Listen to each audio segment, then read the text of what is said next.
चलो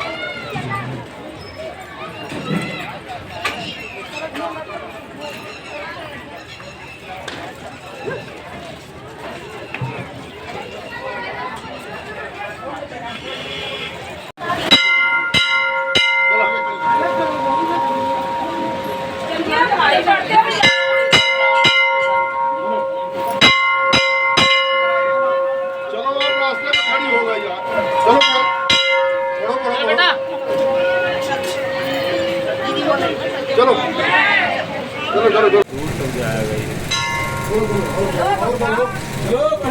चलो पढ़ते जाओ पढ़ते जाओ।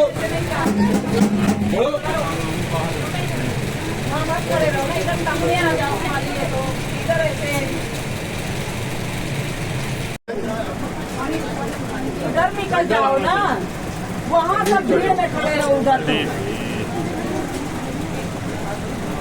चलो बढ़े चलो।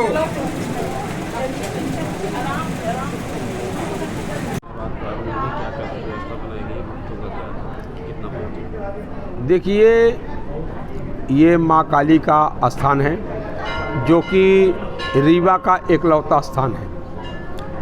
ये पहले रजवाड़ों के द्वारा जो है इसका संचालन व्यवस्थाएं चलाई जाती थी।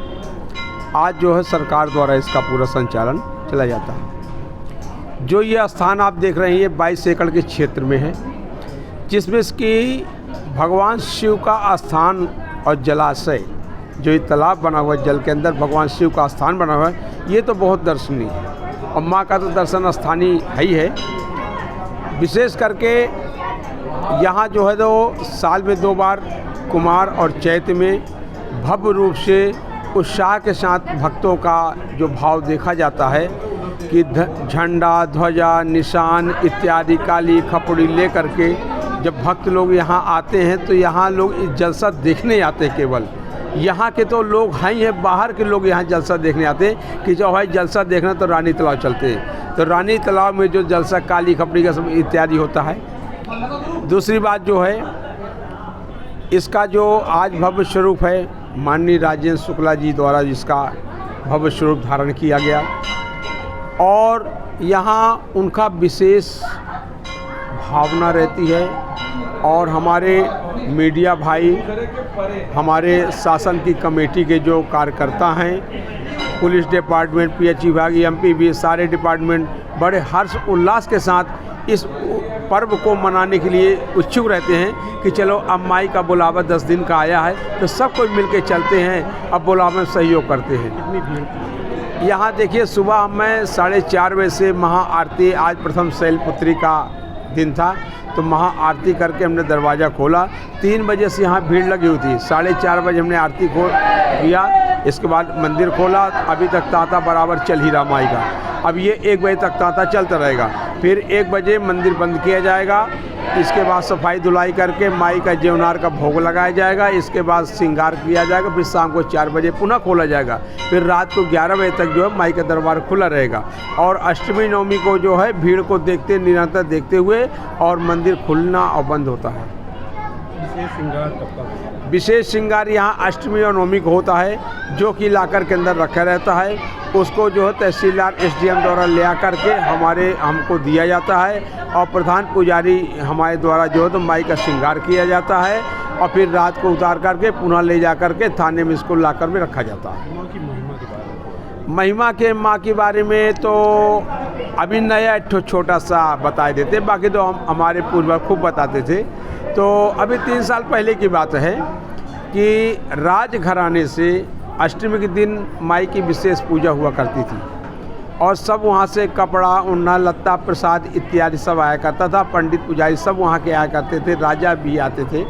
तो कभी कभी राजा जब ना आ पाए तो पंडित पुजारी जरूर सब सामग्री लेकर आते थे। तो 3 साल पहले कुछ जैसा भी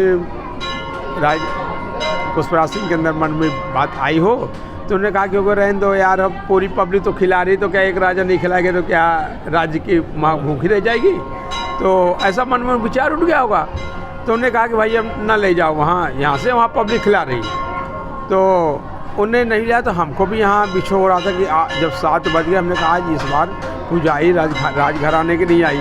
तो 8 बजे तक हमने देखा। 8 बजे के बाद हमारे मन में जब आरती का समय हुआ तो मेरे मन में कुछ भड़बड़ाहट सी महसूस है, माई का कुछ ऐसा प्रकोप हुआ कि हमारे रोम रोम खड़े हो गए। तो हमने कहा, ध्यान किया, हमने कहा माई ऐसी क्या बात हो गई।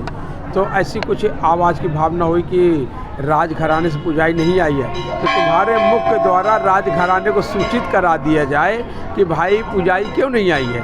तो संयोग ये था कि जैसे हम मंदिर से बाहर निकलते तो महामृत्युंजय के जो पुजारी जी थे वो बाहर यहाँ परिक्रमा खड़े हुए थे। बोले कि पंडित जी, हम ये व्यक्तिगत अपने लिए केवल राजघराने से पुजारी की व्यवस्था नहीं हुई है, तो हम अपना लेके आए कि हमारे सेवा लग जाए कम से कम।